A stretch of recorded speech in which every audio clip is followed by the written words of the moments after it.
I also said on that carrier that day that there was still difficult work ahead. We're making progress, you bet. There's a strategy toward freedom.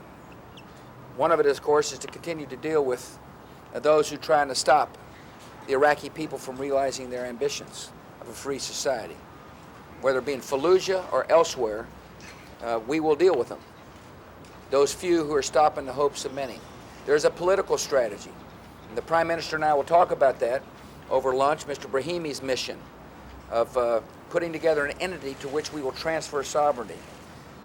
Canada is an independent nation. Canada using Iraqi prisoners.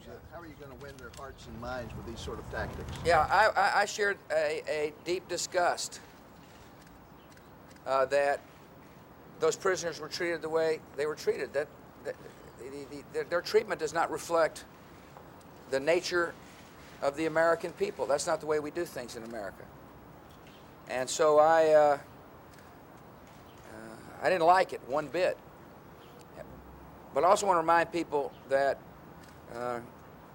those few people who did that do not reflect the nature of the men and women we sent overseas. You're a rancher. Is there any hope? What hope can you offer your fellow ranchers in Canada about when the border Canadian cattle? As soon as possible. My administration is committed to a policy of free trade when it comes to beef.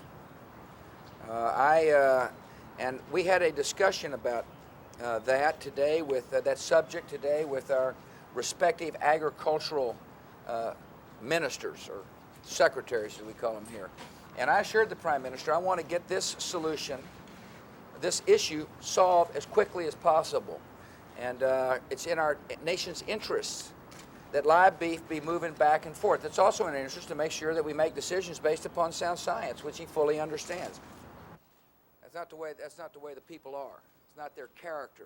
My first answer to that is I want Canada to do what it feels comfortable doing in Iraq.